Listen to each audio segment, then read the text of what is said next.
people pleasers, people that are yes men, people that avoid conflict. It's not to say that what you've described is avoiding difficult things, but it's choosing to not confront, as you said, your needs, your wants, and your desires. And if you don't confront those things, then and you try and fit somebody else's model, then you're always gonna repel against it because you're bashing your head against a proverbial wall in some ways. So why are some men more susceptible to finding themselves in this behavioral pattern than others? Good question. And I think there's a number of factors that can contribute. One is I think a lot of the men I work with, I would include myself in this category, are just kind of temperament wise, just kind of naturally fairly easygoing kind of people. Um, Somebody says, "Hey, you want to go eat pizza or, Chinese?" I'll go, "I'm good, which whatever, it's fine with me." And that's kind of the proverbial nice guy. Whatever you want to do, dear. Um, and so for a lot of nice guys, that is kind of our natural temperament. My mother, bless her heart, she'll be 89 next week. When I, as an adult, would get into a relationship with a woman, and at some point, my mother would always tell the woman, "Bobby never did like conflict." And I'm sitting there thinking, who the fuck likes conflict? I don't like. Of course, I didn't like conflict, but I do seem to be attracted to partners, to women who do like conflict. But I'm always the one, can we just like have a rational discussion about this and resolve the problem and move on? No, we got to fight about it first. We got to have drama. I just don't like that. It's just not me, but a lot of people do. Okay. So that's just part of temperament. And then, I talk in No More Mr. Nice Guy about a lot of the things that influence the development of a nice guy. And there's certain commonalities, but there's no one model that says this turns people into nice guys. A lot of men I work with, at least when I first started working with nice guys 25, 30 years ago, reported having absent fathers, distant fathers, worked a lot, or they're gone, parents divorced, dad alcoholic, angry, maybe there but not available. And often with their mother, either they were kind of taking care of a depressed, codependent mother or dealing with a controlling, borderline type mother. Where so those are some pretty common patterns, but not everybody had that pattern. A lot of guys say, "I grew up in a Leave It to Beaver family," and that's an old television show that you have to be somewhat of a certain age to know what it is. But nowadays, when I talk with a lot of the young men who identify as being nice guys, they tell me their father was a nice guy. And it makes sense. My son's 38, and he grew up with a nice guy father. I was writing No More Mr. Nice Guy while he was a teenager. And a lot of guys tell me all my nice guy father taught me was don't piss off your mother, because that's what dad was trying not to do, is piss off mother. So they kind of grow up with that's kind of the golden rule. Don't piss off the woman. Now, and there's a lot of other social factors that go into it. I was just listening to a podcast earlier today with a young influencer that works with young men.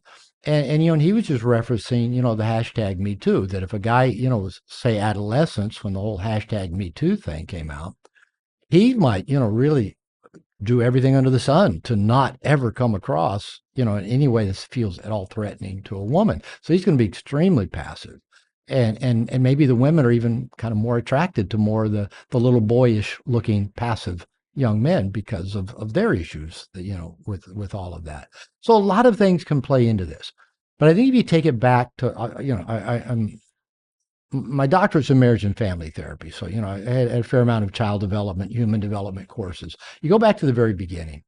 When a child comes into the world, they're completely dependent, needy, vulnerable, and dependent on their caregivers to recognize their needs and respond in timely, judicious, and consistent ways. Anything that feels,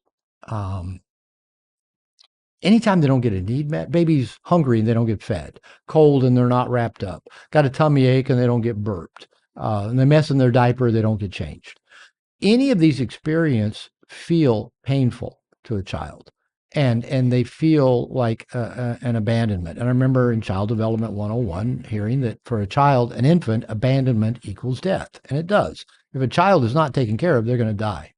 And so the child, all they have, the only part of their brain really online at birth is kind of the amygdala down here on the brain stem that controls survival, respiration, heartbeat, It controls the flight, freeze mechanism. It's all about survival. So the infant is in survival mode. Everything is about don't die.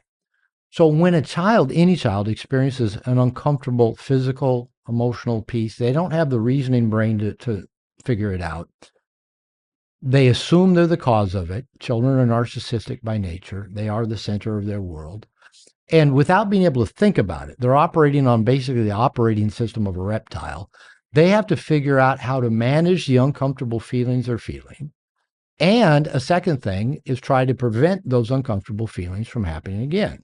Like if you kick a dog enough times for something, it'll quit doing that thing. It'll do whatever it takes to avoid getting that painful experience. And we're all that way. All animals are that way.